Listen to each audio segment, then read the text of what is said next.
All right, Hi one, guys. two, three. All right. Hello. Welcome to the Hathor and Maya show. I'm Serafina. And I'm Lee Marie. I like Leah Marie. That's cute. I know. I like it. I like it more. And Why if is I'm it as having soon a as I hit record, my tripod decides to be all funky? Don't do this. It was fine 2 seconds ago. All right. So okay. Here's the deal, guys. If you guys want to, first things first, if you guys want to hear what like the logistics of this podcast is going to be, where it's going to be basically like a history lesson, mental health mixed in, but we're not doctors, so it's not going to be like medical advice. But everyone go back to the we're episode. we're moms, Yeah, basically. we're We're moms. We've been through it, we've seen it, we've done it, and we want you guys to know you're not alone.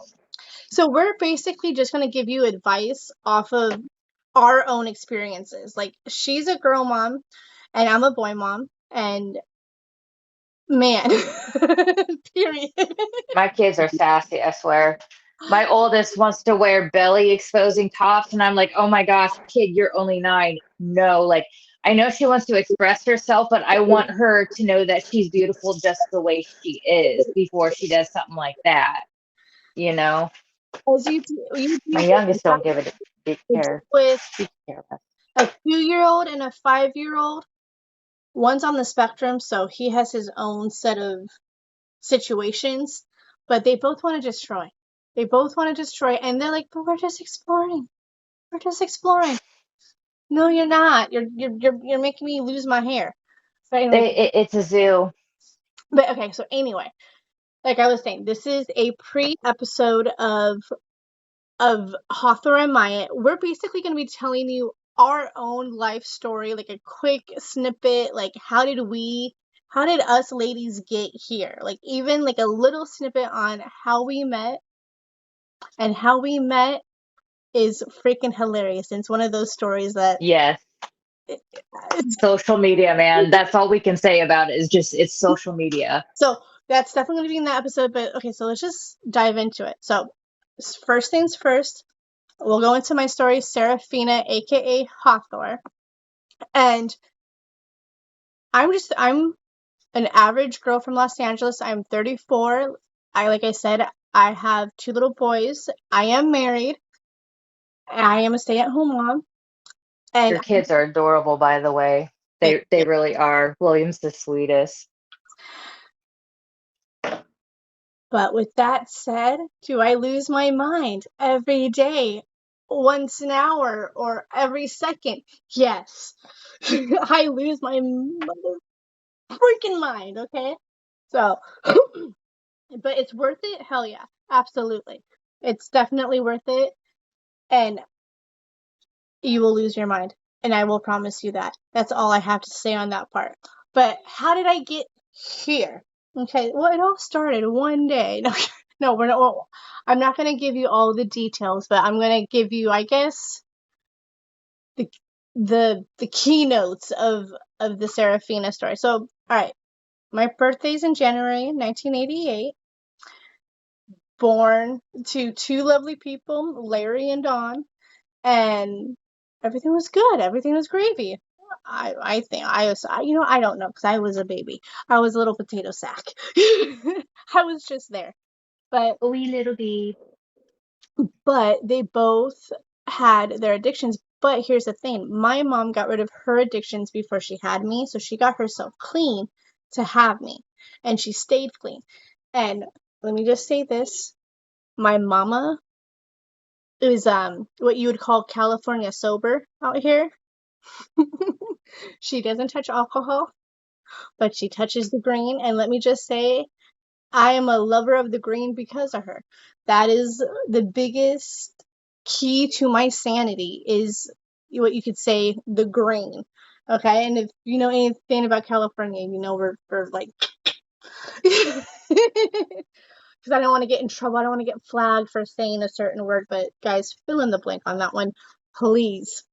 But anyway, my dad, he didn't quit his addictions, and for the first 5 years, maybe. I don't even know when they like legit got divorced.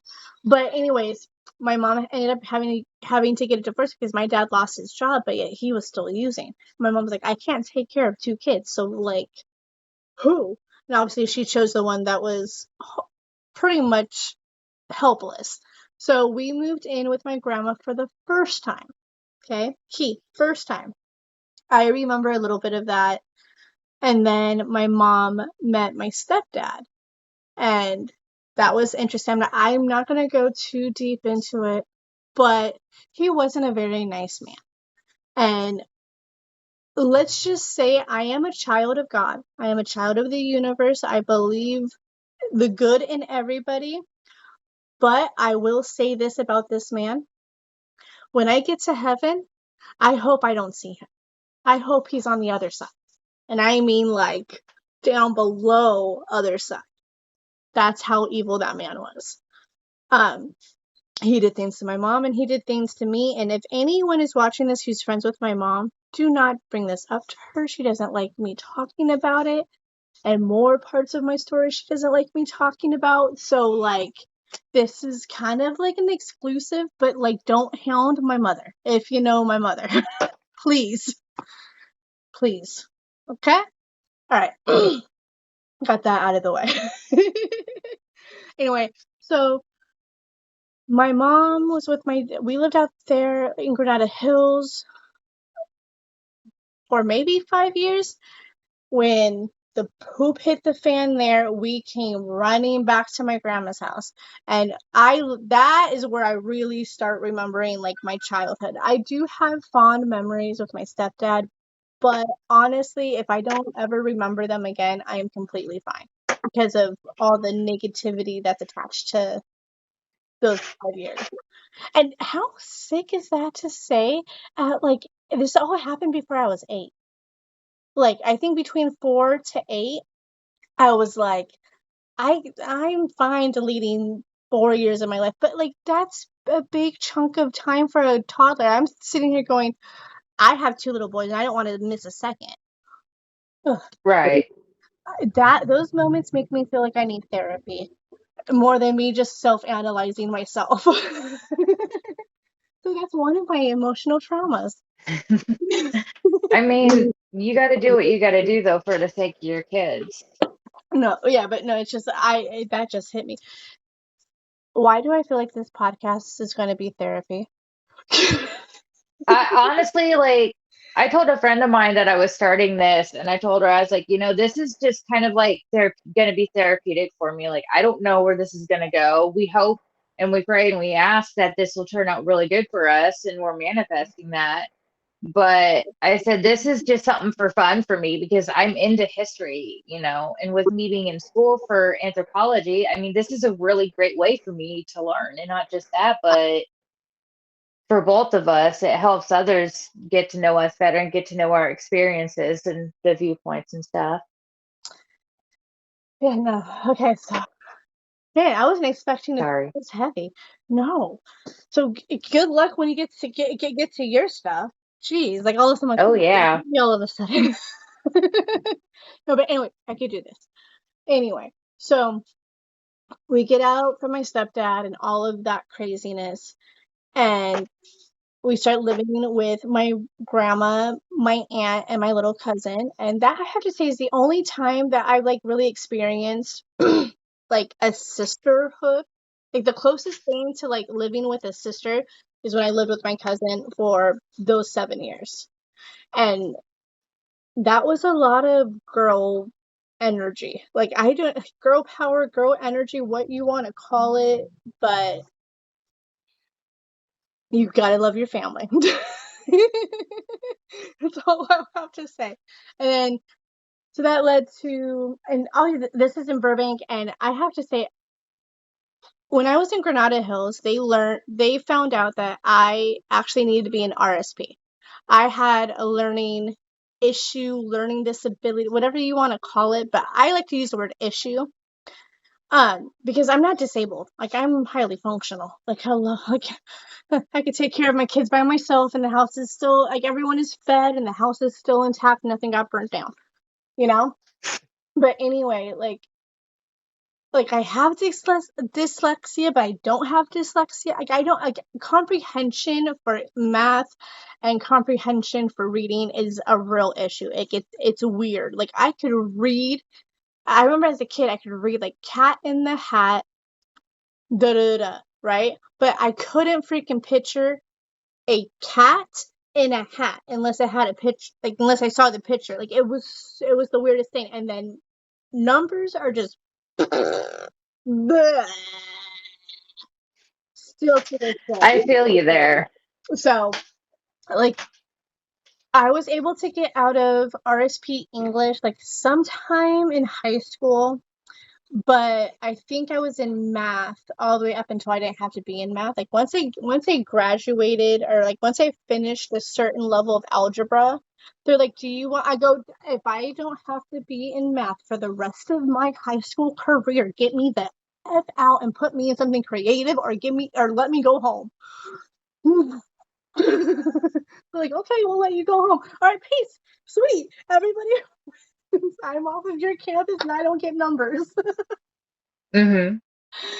So, yeah. But anyway, like I had a hard time in school learning, oh, and just having issues like comprehending stuff.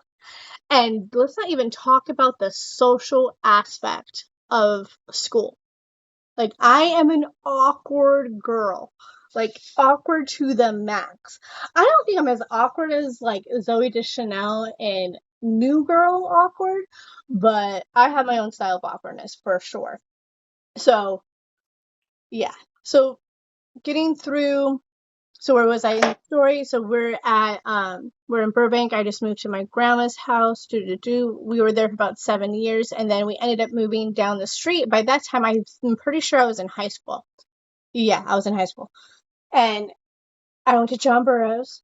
I'm quite proud. And fun fact, I heard that John Burroughs High School in Burbank is also the same school that Glee is based off of. So put that in your pipe and smoke it. And I don't think I should say that because I might get flagged. Well, I mean, it's listed with explicit content, so I think as long as it says that, we're good. Worst case scenario, I'll fight it with. I'll appeal it if I have to. But don't drop the coffee, Sarah, and you drop the coffee in. So I'm dropping the phone. I did not hit stop. Sounds like you need to Amen. get some more coffee in ya. I should. At this point, like it's. Oh, that's somebody. A little cough on my nose. Okay, so all right. So in high school, I had an interesting set of friends. That's when I really started like living through friends. I remember high school. One of my fondest memories in high school is here in California, just so you know, it is a law. You're not allowed to dance on the freeway anymore. And you could thank me. You could thank me and my 3 other hoodlum friends. Okay? We were cracked off of pure energy. It was right after high school. I'm pretty sure right after high school graduated, I think. Don't quote me, but it was a summer of high school ish. And we were gonna go film a horror movie. My friend Tim had his equipment. He had the storyline. It was gonna be a production. It was gonna be all of the things. I was gonna be a lesbian. I was like gearing up to be a lesbian. Like I was like getting in the mindset of that. Hmm. When I say as a little girl I wanted to be an actress, I wanted to be a freaking actress. And I'm like, this is my start. I started as a lesbian. Yes. That It was gonna be epic. had like Jim Carrey vibes there for a minute. Oh, thanks. Honestly, people, if you're not watching the YouTube, watch the YouTube for all of the like funny stuff that you guys won't see. Right, Please stop definitely. moving. You even see my freaking tripod like lose its mind. As this goes on, I will have a better flow on my end. Okay, so anyway, back to how I made that a law. We go somewhere, I can't remember. We take pictures for the movie, yada yada yada. We're really excited. We're coming back, and we're stuck in freaking traffic. Like, it ain't moving traffic. And so we decide to get out of the freaking car during Sexy Back by Justin freaking Timberlake. Okay? Yes. May you never think of this song the same way again, thanks to me. Okay? So we're doing this. We're going, and we get out of the car and we start dancing in the shoulder. Before we know it, the cops arrive. We think someone called on us, but really because of the traffic, I wouldn't be surprised if they were going to what was making the traffic jam a jam, you know? And we just happened to be there dancing and getting caught. I panic, lied to them about how old I really am. And then when they ran, they go, "No, you're not 17, you're 18. You're older than everybody."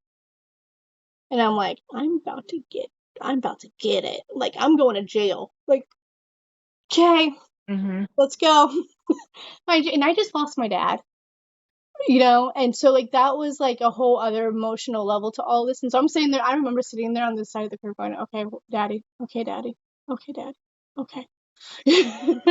But no, my ticket was literally just $20 more than everybody else's, and it was like $119. And when I told Oh, that ain't bad. When I told my mom I thought I was going to be grounded for life, and really she just giggled.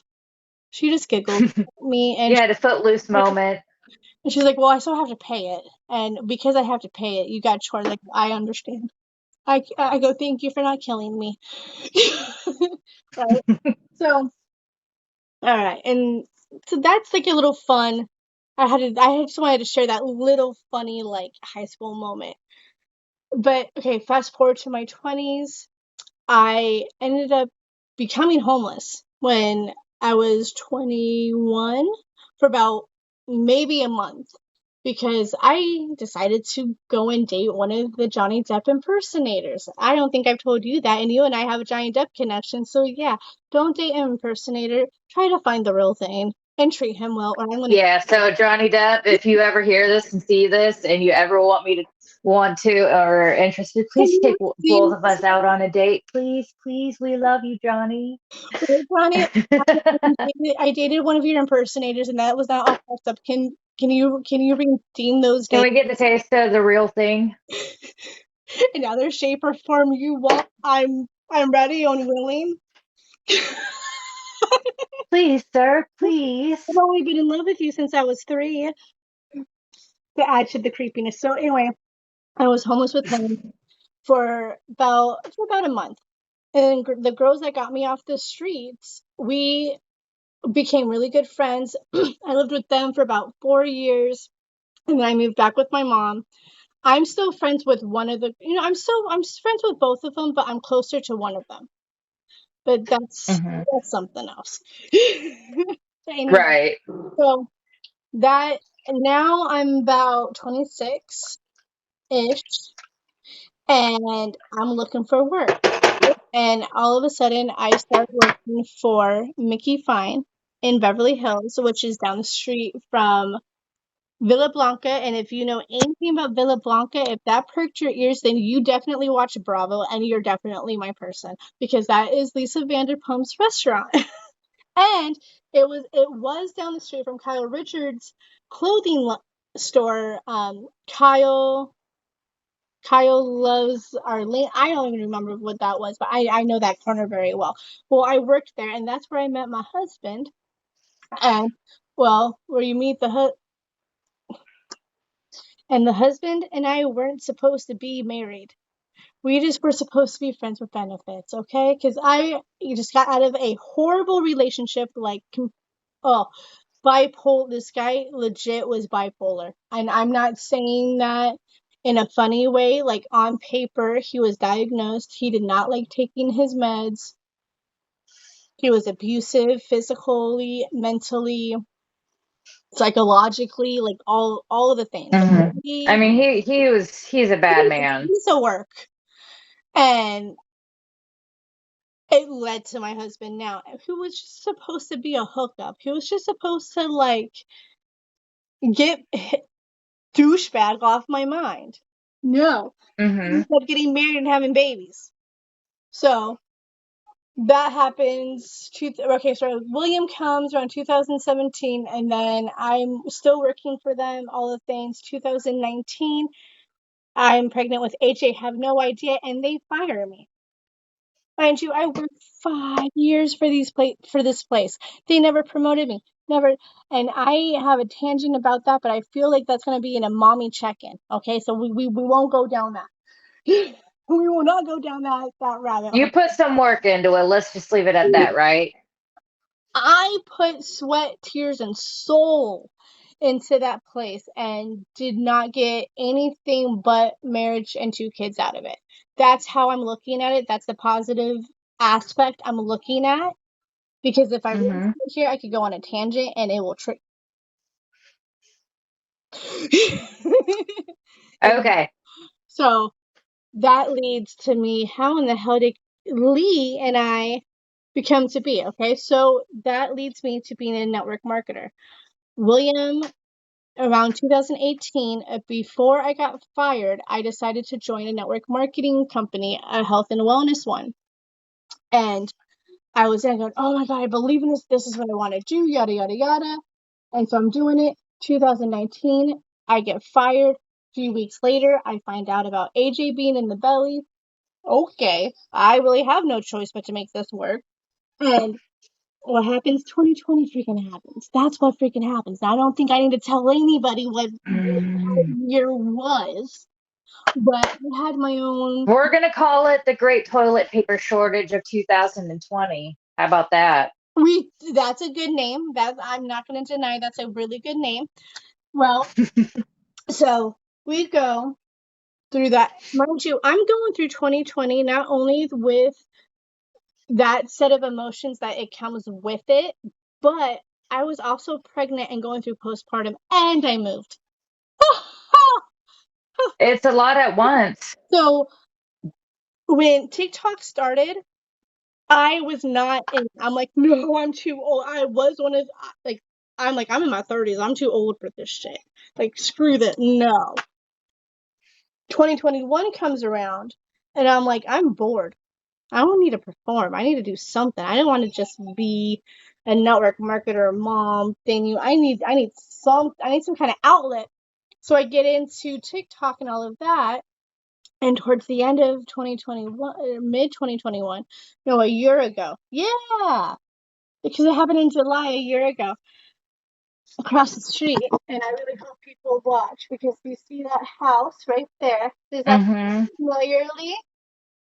Yeah, that definitely looks a lot bigger now. Oh, yeah, well, yeah. See, so you notice the improvement. So, I haven't seen it in a while. I was wondering when you were going to give an update on that, by the way. well, I don't want to be known as the squatter girl on out here, okay? So, okay, so fast forward. I record the squatters. They break into this house over a year ago. It's a whole series. Find it on my TikTok. Find it on my TikTok. And I go and share it over to Facebook once Facebook invites me to be on their bonuses, right? And that's how I met Lee. Lee found the squatter video, and she was hooked since then. And then from there, Johnny Depp case happened, and then I started making Johnny Depp content. And then I remember when she went to the courthouse and filed. I remember that big old news story and how fast it blew up, too. I remember it all. Gosh, that was crazy. But anyway, to wrap this up, because it's might have gone a little bit over, but that's okay. So to wrap this up, that is how Lee and I met, through squatter videos. This is not happening right now while we're recording. Mother, thank you. Oh, the joys of being a mother. Mine are going to be home here in about 15, 20 minutes. Okay, so So, let me wrap up my side so that you could go and talk about your side. Sorry if mine was a little bit long. So, oh no, you're fine. in the Hathor and Ma'at show, I am Hathor, which is an ancient goddess who was in charge, or she helped rule fertility and entertainment. But here's the what parts might what not irks, but what perks my ears up in that is the entertainment. And if you know anything about Serafina, she has this obsession with all things pop culture. I've already freaking referred back to Bravo in my life story. Like, so let me tell you, reality shows, Real Housewives, Bravo especially, is deep in my soul. And I could at any time quote a housewife. Okay? So don't be uncool. There, I just did it. I can't help myself.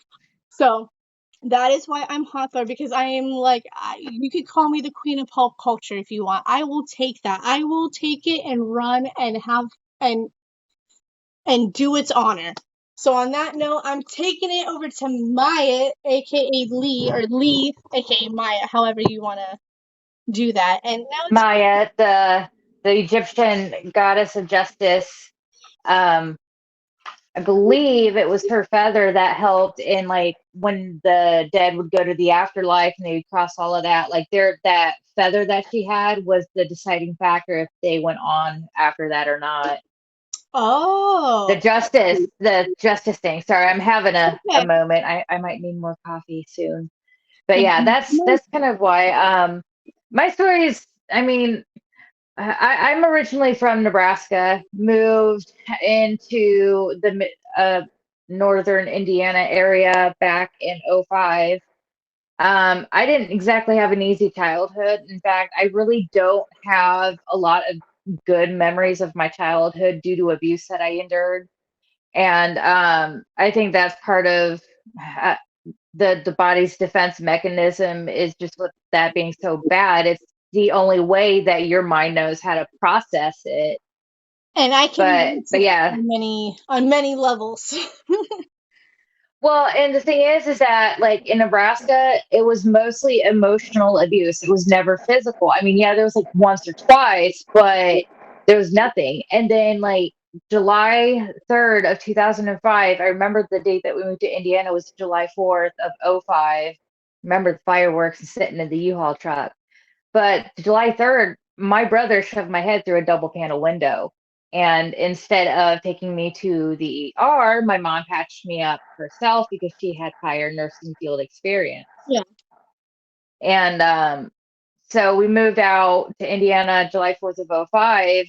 And I loved where we lived. It just sucks because we had like a quarter of an acre land. I mean, it was big, it was vast. I could go out, see the stars, and like I like being able to see nature like naturally like that. But but yeah, so we moved to Indiana of '05, and that's when things went south and turned more physical. I believe my mom and my stepdad would purposely put like a wallet and a knife in my bag before I would head off to school and then say that I had this. Yes, but here's the thing. My teachers knew, like they knew what was going on because even in high school, before I got put into foster care at 16, every time I would go into my high school counselor's office, like she knew it was because of what had happened at home. And I don't know if it was her, but I remember we had health class and we had this lady come in and talking about the three different forms of abuse: the mental, the emotional, or the emotional, the physical, and sexual abuse, even though now we know there are several other kinds. Yeah. But she gave us a survey to fill out, and she said you don't have to put your name on it, but if you or somebody you know, put your name on it. And I don't know if it was her, my school counselor, like I said, or my therapist, but somebody called CPS, and eventually, I remember it was February 28th, 2009 at 9 p.m. I was sitting there in the upstairs office eating a microwavable cup of the Campbell's chunky chicken noodle soup. I remember it, and I remembered the clock, and I remember I had this hideous brown jacket that had like multicolored fall, like with like metallic looking leaves. Like it was not pretty. It was warm, but it was not pretty. But yeah, so 16, I'm in foster care. I'm bebopping around. I had like 4 foster homes and 2 group homes. The first foster home, however, actually got shut down. So that's kind of why I moved to where my fourth foster home was. And because I knew people there, I knew I had a lot of good memories there, even though there was still some bad. But after foster care, one thing I realized that I didn't know then is that because I went straight into college and I wanted to do history education because my original hope was anthropology. That's what I've wanted to do my whole life. You know, even as a little girl, I've always been fascinated by ancient Egypt, and that's where you and I have that connection. Like, I Yes. love it, you know. It just And fascinates me. that's a whole other like level of our story. 'Cause Like our obsession with Johnny Depp. well, you and I both have a past life in ancient Egypt for those who believe in past lives, and who knows if you and I cross paths then. Like I said, that's a whole other level of what could have. Hey, this Right, relationship could be set right. in stone, and it could have been set in stone centuries ago. Right. But anyways, but yeah, so I wanted to do anthropology, but because I didn't get into my school of choice, I decided to do history education at a private Christian school. But the thing is that what people don't realize is like, yeah, you can get a foster child a duffel bag, that's great. But what they need is to have some assurance that if they, like me, go off to college, that they're going to be okay. Like they have their license, they have a job, things like that, because I didn't have any of that. And it's not like I'm trying to blame them, but in Indiana, they can keep you up until 11:59 p.m. the day before your 21st birthday. And I should have stayed in. But what they failed to recognize within me is that I still had a lot of healing from a lot of the trauma. Like I didn't understand the world around me because I wasn't allowed to leave my room. I wasn't at one point, I wasn't allowed to listen to music. Like my favorite band in this world will always and forever be Aerosmith. Like I love them. They are my favorite one. There's a lot. It just whatever. But I wasn't allowed to do a lot. Like it just I had no social skills. You know, I didn't know how to handle my emotions. I didn't even know how to identify my emotions, let alone identify when I'm in extreme pain. So it just I know that sounds stupid, but when you're raised in an environment where you're not taught that, yeah, you're going to be behind. And it's taken me a while to get where I'm at right now because I mean, even after I dropped out of college, like that's when I moved in with my friend and her mom, and that didn't work out. So I ended up homeless for years, like shelter to shelter, home to home. And And then, you know, how old were you at this time when you were? I I was in Indiana still. So this is before I got pregnant with my oldest daughter. Okay, and how old? So I had my oldest daughter just shy before my 21st birthday. So like from 18 to like 2 months shy of my 21st birthday, like I was homeless, bouncing around, you know, partying, not really going out to parties, but just, I mean, doing things that I regret now that I know at some point, you know, my daughter's going to question because I don't know where her dad is either. That was my mistake. You know, I know I will have to answer for that, and I'm waiting until she's old enough to understand the world around her because that's one thing that I never knew about. There's so much about the world that I didn't know. I was young, I was dumb, I was naive. So I had my oldest daughter. I'm like, okay, you know what? I need to wake up, start getting my stuff together, getting back on my feet and stuff. And then I met my youngest daughter's dad. I think my oldest was like 3 months maybe Okay. when I met my oldest daughter's dad. Yeah, yeah. And so I moved back down to be closer to him and a few friends. And I mean, it was great, but it wasn't something that was meant to be. And then I remember Super Bowl around like a week before Super Bowl Sunday of 2014 when Northern Indiana had this like really bad snowstorm. I mean, I know it wasn't as bad as winter of 78, like some people say, but I mean, I remember it specifically. I found out I was pregnant with my youngest daughter, which she's my little snuggle bug. I love her so much. I love both of my kids. I do. I love being a girl mom. It is a lot of fun. My oldest made me cry one day 'cause she's like, Mommy, I've decided that when I grow up, I want to be a mommy just like you. And I'm like, that doesn't make your heart melt and cry. And it's like, oh, See, I wanted at least one girl because, like, I believe in the whole like girl. I'm a '90s. girl power. No, I I get grew it. up with Spice We Girls. just need to start a commune and just like move in together on this commune or like something similar to it, like a homestead, you know? Hey, the But Spice yeah. Girls instilled girl power in me, so it's like it's in me. Like I wanted a Hmm. girl so that I could like kind of help her mentally, but I got 2 boys. So I'm like, okay, Right. what does that mean? If you believe in those TikToks, I'm like, okay, apparently I needed more love than I thought. But okay, I'm like over here wanting to dish it out and I'm getting it back. Okay. I can't wait for the But yeah, but anyways, so so so yeah, my kids I think are gonna be back in a minute, but just kind of try to wrap it up as soon as possible. So yeah. So anyway, so I started alone for a while after I had my youngest daughter, and I met this Mennonite couple that took me in and really helped get me back on my feet, get my mind straight, things like that. And I still have so much love and respect for them. Like my kids call them mama and then their first name, and daddy and then their first name. It's cute nicknames they've been given because it's their family does. yeah. And so, I was kind of bebopping around, met them, got into my very first apartment, didn't make the right decisions, whatever. I lost that apartment, moved back to where my fourth foster home, and that's where I've been for the past several years. Um, in the apartment I've been in over 2 years, which is a new feat for me. Um, and I'm proud of it. So yeah, so since I actually ended up, what's funny is you said it was around 2019 when everything just spiraled Yeah. for you. So it was actually around the same time for me because I remember when the shutdown, right before the shutdown first happened, I started taking classes to convert to the Catholic Church. And so originally it was supposed to be during the Easter Vigil at our parish, but because of COVID-19 the following year in 2020, and with the shutdown orders and everything, like that didn't happen. We didn't know when it was going to happen. We had been waiting. Like I still haven't taken um, the blood of Christ. Hey, baby, I'll be done in a minute. Okay, give me a minute. Go on, I'll be done in a minute. Go get your homework done.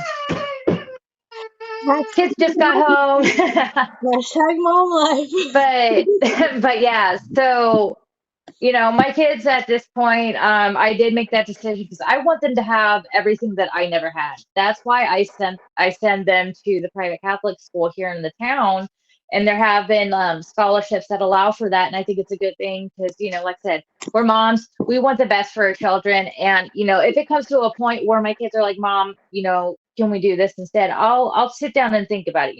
Yeah.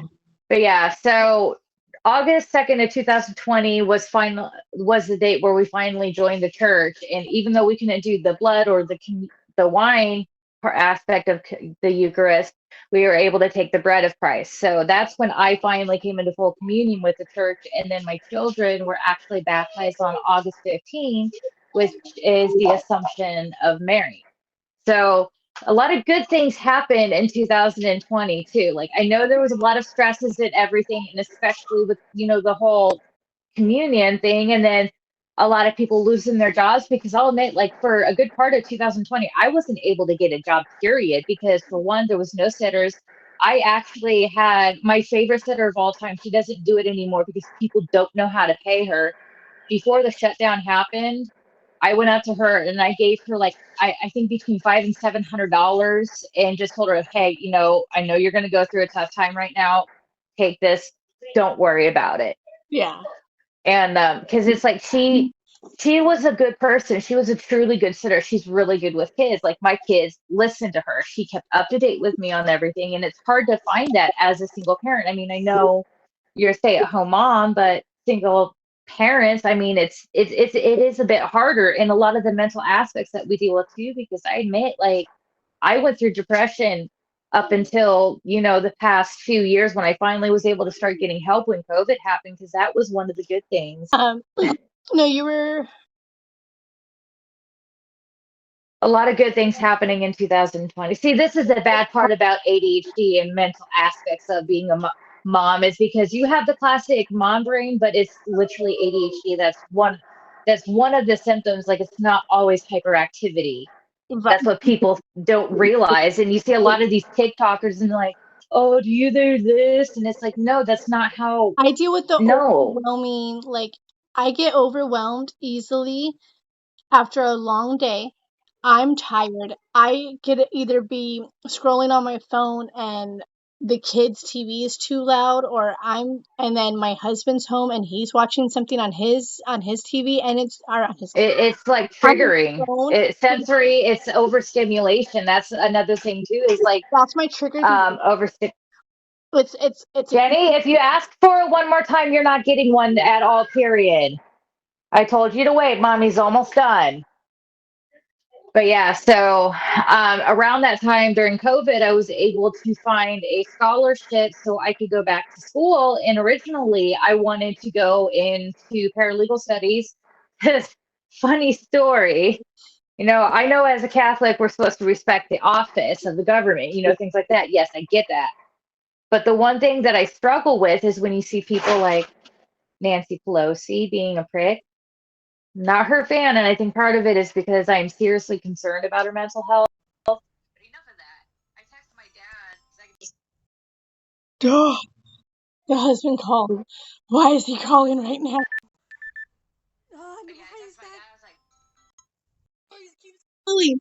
Okay, I'll have to call him when this is moment. We're almost done. Okay. But yeah, so I told my dad, I was like, Dad, you know what? F this, whatever. Like, I'm going to go back to school, get my paralegal degree, then go and get a master's or a bachelor's degree, and then go back to law school just so I can tell Nancy Pelosi to F off. He's like, Kaylee, I would be honored to live the day I see you do that. I'm like, bet. So, I did that for a while, but I wasn't happy. And I think it's one of those things where, I did have a job as a paralegal and there's always that one case. Like no matter what, any lawyer, I don't care what any lawyer or any paralegal, anybody involved in the law at all whatsoever, there's always that one case. And I came across that one case and it just kind of made me realize why it wasn't for me. And so then I decided, okay, you know what? I'm going to see if there's any online programs for anthropology, just out of curiosity. And I did. And now I start October 24th. My first 8-week class. I hate English, not gonna lie, but it's the only general education class I have to do. And then I'll have like a bunch of history classes. And I'm like, the timing of this, and then with some of the injustices that I've endured and I've seen in my life, that's why I felt very connected to Mayet, was because she's justice. She's the Egyptian goddess of justice, and she balances out a person's heart. And if it balances out, you get to go to, eternal paradise. If it didn't, you're not going to be in a very happy spot. No. No. That's a lot of the reason why, with what I've seen and what I've experienced, that's why I felt very connected to Mayet. Not that I worship her as a goddess because of my beliefs, but it's the meaning behind it, and behind what you've been, behind what we've been. We think it's fun and it's, whatever. Yeah. No, but yeah. But I do understand what you mean by that, because I am also drawn to that aspect of their crossing over journey, because like I'm interested in death without me sounding completely morbid or like a freaking like come lock me up situation, like, but everyone's ritual. By the way, Brendan Fraser. Huh? By the way, Brendan Fraser, I freaking love you, dude. Thank you for inspiring me. If you ever hear this, okay. Him and Indiana Jones, or AKA Harrison Ford, I will bawl my eyes out. I swear, when he passes away, I will cry so hard. But yeah, that's kind of where I'm brought at to now, and where I'm at today. And I remember, I think it was about a year ago on Facebook or TikTok. I don't know. I used to have like a bunch of social media, but I don't anymore. It's too much drama, and as a single mom, I don't have time for that. Yeah, I remember I was scrolling through the reels and I saw your videos on the house squatter, and I lost it. I just thought it was the most hilarious thing. And that time period, I was going through something like super duper stressful at the time. Yeah. And seeing that, it's like, oh my gosh, why is this so entertaining? And I think I followed you on Facebook, and then you added me back. I'm like, you know what? Thank you. Like, as a content creator, I really appreciate you taking the time to connect with your fans. And that's kind of how her and I met. To me, because I don't think a lot of these influencers out here really give a flying 2Fs about, they just want the number. They want like the 20K followers. But are you sitting there and saying hi to the 20K followers? Are you commenting them back? I will promise you this. You come over to a Serafina post and you comment, I promise within 8 hours I will comment back.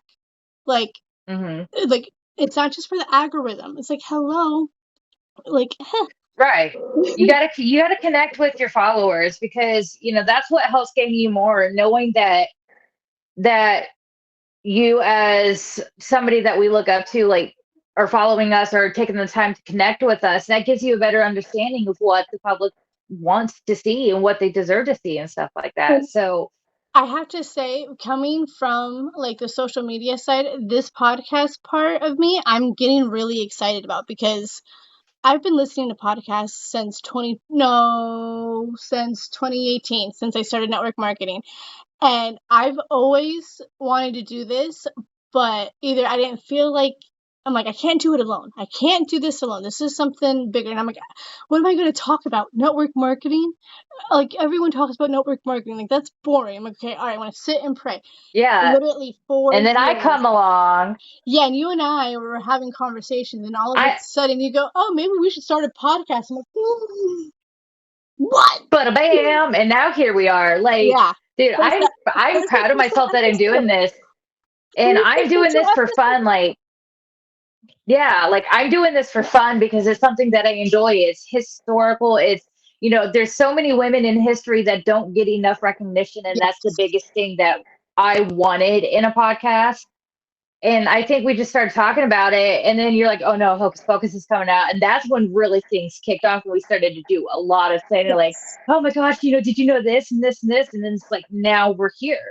And We have me, the Hathor Maya and show. it's really funny because, like I said, I had issues in school learning with comprehension and all of that. So the fact that I'm getting excited about research and researching certain, like not certain, but like researching my part of the history lessons that are coming Hmm. and the Salem witch stuff, Right. I'm like, the This is 13-year-old awesome. me would think This is that I was awesome. nuts. Going, me being excited about research, but maybe it's because it's like I want to learn about these ladies. I want to learn about this. So like with that said, the first like official episode, like I said, this is a pre-episode of Hathor and Maya, where it's just like it's us telling you our Hmm. personal story so that we could connect with you guys on a personal level. Because after this, it's going into mommy check-in. We're gonna do like a mommy mental health tip after that, and then we're going right into the history lesson, and it's going to be whatever badass. Plus, on top of that, October. Hello, October. When you think of October, I don't know about you Spooky guys. season. Yeah, I think of I don't spooky see you in the season. I think video. of Halloween. So we're gonna be kind of surrounded in the spooky season type of girls, and then November is going to be Talking like witches and lore and certain holidays that kind of correlate in the like low key, like relations. part of me wants to look for like a female vampire, but I don't even know. Well, I think I we'll get know there if we one. get there. But then, like in November, I want to do Pocahontas because if we're gonna do pop culture, I'm sorry, Disney Pocahontas. I want to know the real story about They Pocahontas. they had We to got to they do had that. to make it kids friendly though, and I think that's when kids like they knew what kids wanted. They wanted to hear his stories and legends and things like that, and they just found a creative way to make it addicting and just kind of butcher a lot of the original stories. Yes, and then Christmas, we're gonna do Christmas stories or Cover some. Christmas history. So everyone, buckle up. The first 3 months of this podcast, and honestly, if like our people that are starting from the beginning with us, thank you for your patience because this is like Yes, real rawness. This is us getting our little like machine podcast this machine is who rolling. we are. If this is us Masks unedited, off. because after this, not after this, but like after a while, when we start getting good and we start getting different equipment and different apps, who knows? We could sound completely different. So one of my favorite podcasts, in the beginning, they sounded so good. And then now they sounded so edited and scripted. I'm like, well, I guess that happens with life. Okay. All right. But you notice it. So Yes, everyone who's but starting yeah. from the So I beginning, am. I love you and I appreciate you and buckle up. Yes, thank you so much. All right, so I have nothing more to say here. Oh, I do have one I'm. more thing. The first official podcast is going to go over the Salem witch trials, okay? So, in honor of Hocus Pocus, if you want to do your We got to homework do and watch something a few there. Hocus Pocus, if you feel obligated, go right ahead. Or if not, Yeah, actually, please go watch both 1 and 2 if you have not seen if not, either of them. and for the ones who want to watch like a documentary, here is some like real homework. If you have Discovery Plus, the app, look up Witches of Salem. It's like a 4-episode docu-series. That is going to be the official homework for the next episode for the Witches of Salem. Like not Salem yet. The Salem witch trials. Hello. What are Hey, words? it's all good. It's all good. It's nearing the end of the day, and my kids are probably going to be hungry soon anyway. So, Yeah, no, yeah. So tis the life. here, it's definitely Yes, one of and my favorites. please share this with others. Like, let them know what this is about. And I know a kid that needs to get out of the kitchen. Okay. All right. So we'll end it here, and we'll see you on the next episode.